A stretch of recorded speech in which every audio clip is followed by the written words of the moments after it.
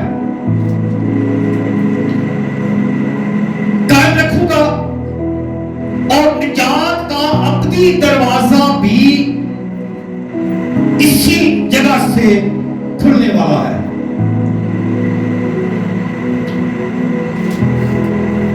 جہاں نجات کا دروازہ کھلنے والا تھا یا ہے، تاکہ انسان موت سے نکل کر زندگی کے اندر داخل ہو سکے.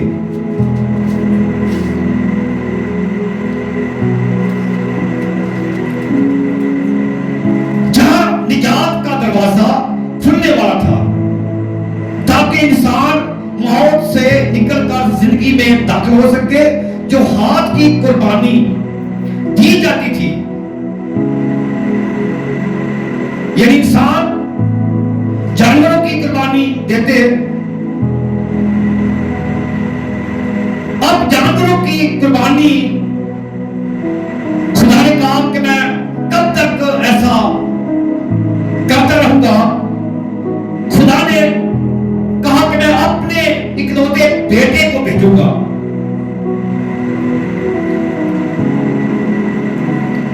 اب خدا کے بڑے کی قربانی کی تیاری جو ہے وہ ہو رہی ہے. یہ جتنی باتیں چیزیں جو ہے یہ مسیح کے آنے کے لیے اور اس کی قربانی دینے کے لیے تیاری ہو رہی ہے، تاکہ زندگی کا ابدی دروازہ کھل جائے. جو ہاتھ کا بنا ہوا گھر تھا، اب وہ انسان کے دل میں بننے کو جا رہا ہے. پہلے خدا نے موسیٰ کو حکم دیا، اس نے خیمہ اجتماع بنایا تاکہ لوگ وہاں پر خدا کی عبادت کر سکیں. پھر خدا نے سلیمان کے وسیلہ سے ہیکل بنوائی. سب سے بڑی بات، آدم مردہ کی صورت میں اس جگہ میں پڑا تھا.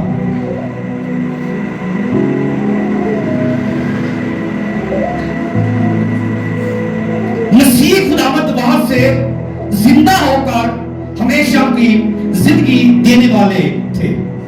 جس جگہ پر آدم دفن ہوا ہے، اس کی لاش پڑی رہی، اسی جگہ سے یسوع جو ہے زندہ ہو کر جو ہے نئی زندگی کی طرف ہمیں لے کر آنے والا.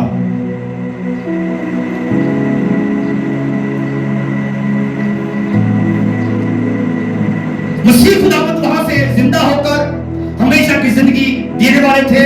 اس جگہ یوحنا 19 باب اس کی 17 آیت میں لکھا ہے، اس جگہ کا نام کھوپڑی کہلاتا ہے، جہاں سے نئی زندگی کا آغاز ہونے والا ہے.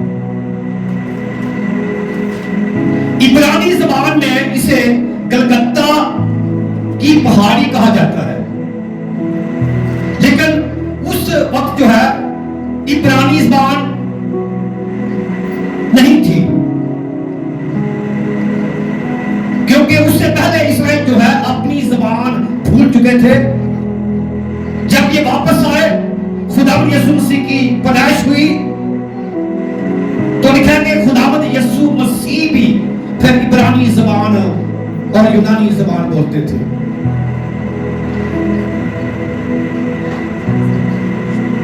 اور زیادہ تر ارامی زبان جو ہے اس وقت بولی جاتی تھی.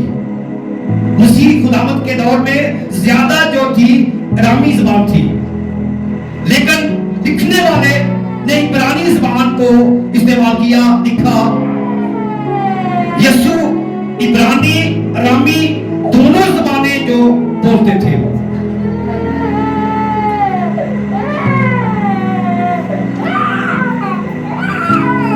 پھر یوحنا 20:16 میں مریم نے یسوع کو عبرانی زبان میں ربونی کہا تھا. اس کا مقصد یہ ہے کہ یسوع شگرد جو ہے عبرانی زبان زیادہ بولی جاتی تھی. عبرانی زبان میں ربونی کا مطلب ہے اے استاد، کیونکہ اسرائیل قوم عبرانی زبان بولتے تھے، لیکن جب یہ چلے گئے مصر میں پھر یہ اپنی زبان بھی بھول گئے تھے. جہاں پر فرعون کی دکھایا کہ جب یہ مصر میں تھے تو فرعون نے اعلان کر دیا کہ اسرائیل قوم جو ہے بڑھ رہی ہے، اس لیے ان کے بیٹوں کو قتل کر دیا جائے اور بیٹیوں کو چھوڑ دیا جائے.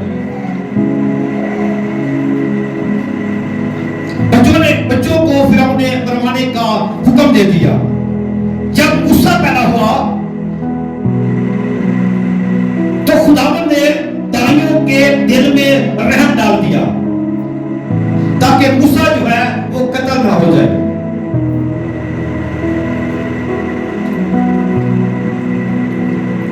ایک سے 2 سال کے بچوں کو فرعون نے مروا دیا، جیسے مسیح کی پیدائش پر ہیرودیس بادشاہ نے حکم دیا کہ 1 سے 2 سال کے بچوں کو مروا دیا جائے.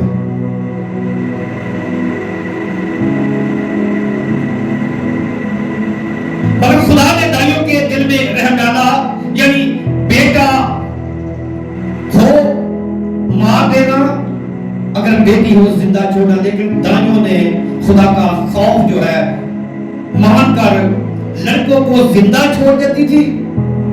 جب فرعون کو اس بات کا علم ہوا تو دائیوں کو بلوا کر اس نے پوچھا، کہا تم نے ایسا کیوں کیا ہے؟ جب میں نے حکم دیا کہ لڑکوں کو مار دینا، انہوں نے بڑی ہوشیاری کے ساتھ فرعون کو جواب دیا کہ وہ مصری عورتوں کی طرح نہیں، وہ مضبوط اور اسٹرانگ عورتیں ہیں، جب تک ہم پہنچتی ہیں وہ بچہ جن چکی ہوتی ہیں. اس لیے فرعون جو ہے دائیوں کو سزا نہ دے سکا.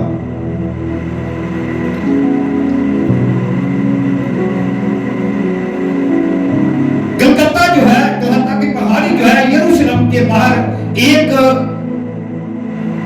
پہاڑی کہلاتی ہے. اس جگہ کو پھانسی کے لیے جو ہے مقرر کیا گیا تھا، یعنی گنہگاروں کو وہاں پر یروشلم سے باہر جو ہے پھانسی دی جاتی، صلیب دی جاتی، یعنی گنہگاروں کو جو ہے وہاں پر صلیب دی جاتی تھی.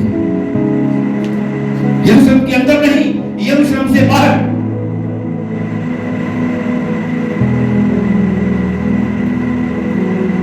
پھر یروشلم کے لیے یسوع نے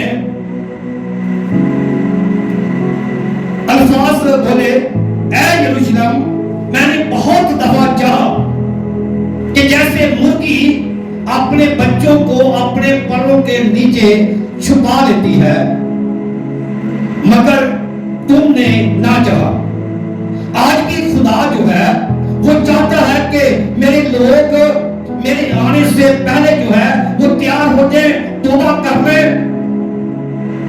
اسی طرح خدا یسوع یروشلم سے اور اسرائیلیوں سے کہتا رہا کہ میں نے بڑی دفعہ چاہا. آج بھی جو توبہ کرے گا، جو خدا کے ساتھ وفادار رہے گا، وہی خدا یسوع کی دلہن کہلائے گا.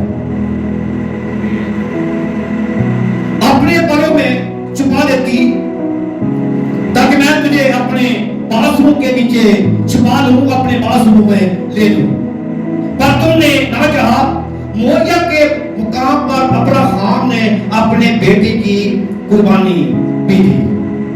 یعنی موریہ جو ہے پہاڑ جو ہے یہ کلکتہ پہاڑی کے نزدیک ہے.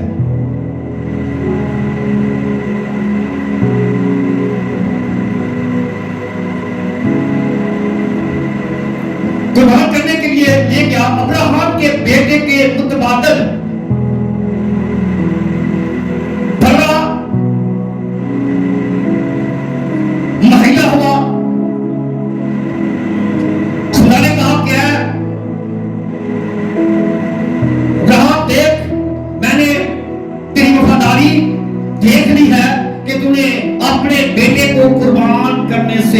ایک نہیں کیا.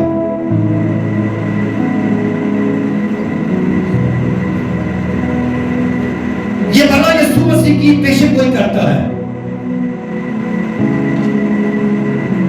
یعنی نشاندہی. موریہ کا مقام پہاڑ یروشلم سے باہر، جیسے میں نے کہا ہے، اور جیسے گلگتہ کی پہاڑی کہا جاتا ہے. یہ سایہ 53 باب کی ایک آیت جب ہم پڑھتے ہیں، پھر زبور 22 میں کہا گیا، پیشن گوئی ہوئی کہ یسوع دکھ اٹھائے گا. یہی بات یہ سایہ کرتا ہے اور یہی بات جو ہے زبور 20 بھی کہتا ہے. دکھ اٹھائے گا. عام لوگ جو ہیں اس کا مذاق اڑائیں گے،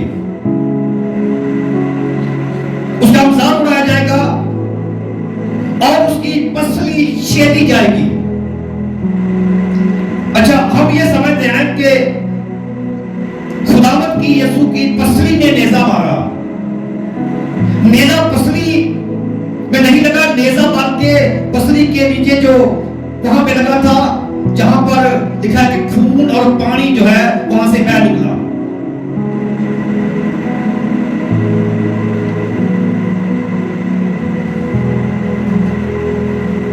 پھر لکھا ہے کہ گناہ گاروں کے درمیان ان کے بیچ جو مسلوب ہوگا، اس کے کپڑے جو ہے کاٹ لیے جائیں گے. اور اسی طرح ہوا کہ خداوند یسوع مسیح کے کپڑوں پر کوڑا ڈالا گیا. یہ پیشن گوئی جو ہے یہ سایہ اور زبور 20 کرتا ہے.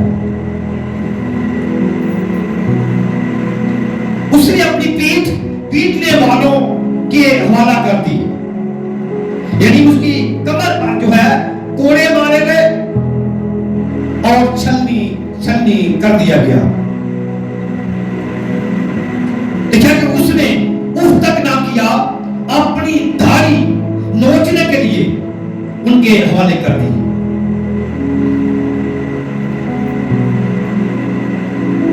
اور اپنا منہ ان کے تھوک سے نہ چھپایا.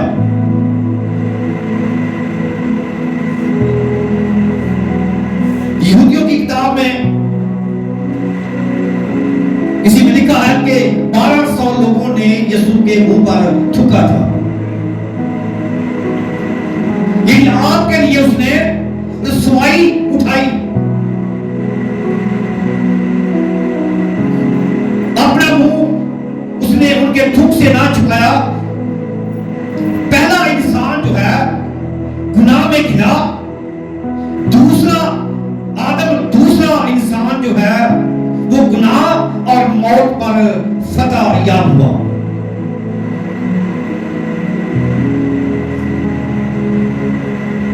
جس جگہ پر پہلا آدم گرا اسی جگہ سے دوسرے آدم نے اٹھایا. جس جگہ سے انسان خدا کو چھوڑ چکا تھا اسی جگہ سے خدا نے انسان کو گلے لگا لیا. جب آدم نے گناہ کیا تو خدا آدم سے جدا ہو گیا. آدم کو ہوا کو باغ عدن سے نکال دیا گیا. ان کے درمیان اور خدا کے درمیان جدائی آ گئی. اس جدائی کو مٹانے کے لیے، دور کرنے کے لیے خدا نے اپنا بیٹا بھیجا تاکہ وہ اپنی جان دے کر، فدیہ دے کر، اپنا خون بہا کر پھر خدا کے ساتھ ہمارا ملاپ کرا دے.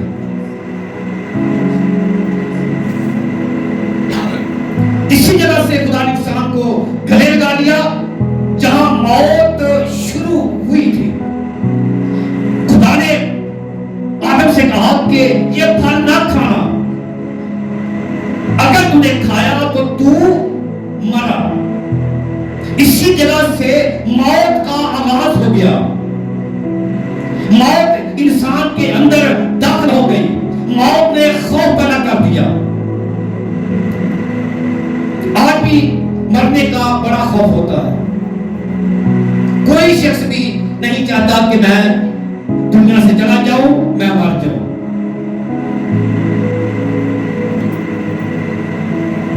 جب موت شروع ہوئی وہیں سے زندگی کا چشمہ جو ہے پھوٹ نکلا۔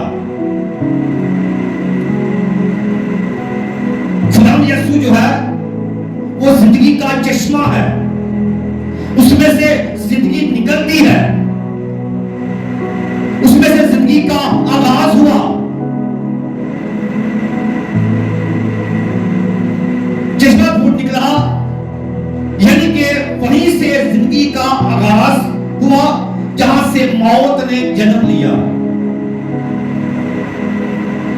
وہیں سے موت جو ہے آ گئی، وہاں پر موت کی شکست ہو گئی، وہاں پر موت جو ہے ہار چکی۔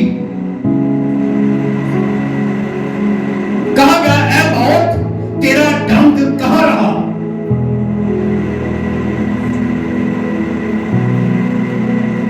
اور کہا اے شیطان تیری فتح کہاں رہی؟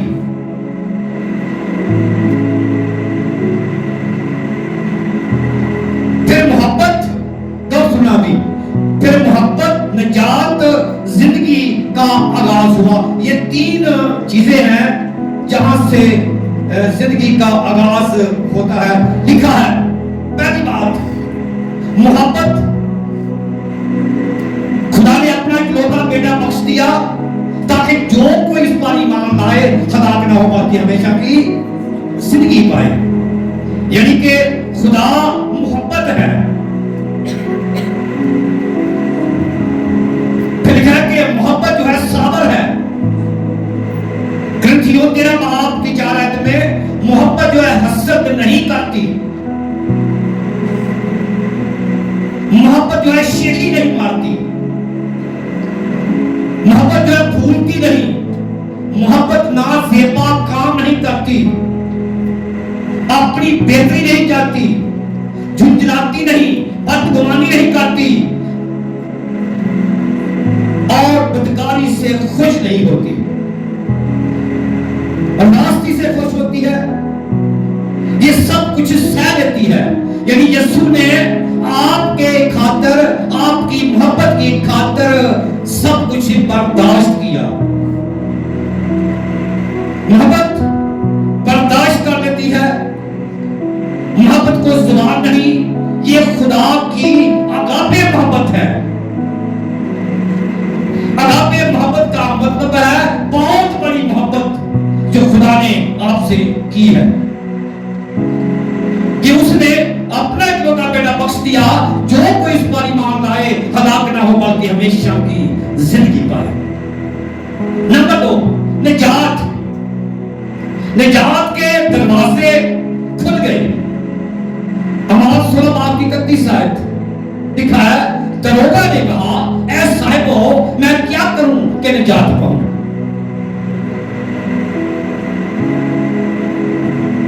میں کیا کروں کہ نجات پاؤں؟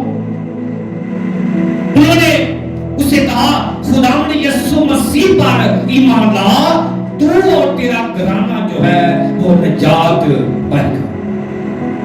آج بھی خدا کو گھرانوں کی ضرورت ہے۔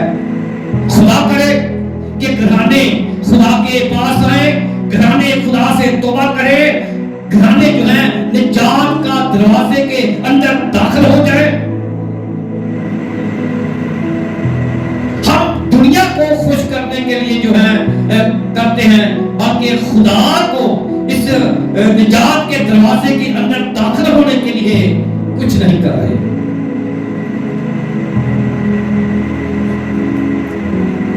تو تیرا گھرانہ نجات پائے گا۔ پھر زندگی کی بات کریں تو یسوع نے کہا راہ، حق اور زندگی تو میں ہوں۔ یسوع ہمیں زندگی دینے کے لیے آیا، جو زندگی جو ہے آدم کے ذریعہ سے چلی گئی، تاکہ واپس وہ زندگی آپ کو مل سکے، واپس وہ مقام آپ کو مل سکے۔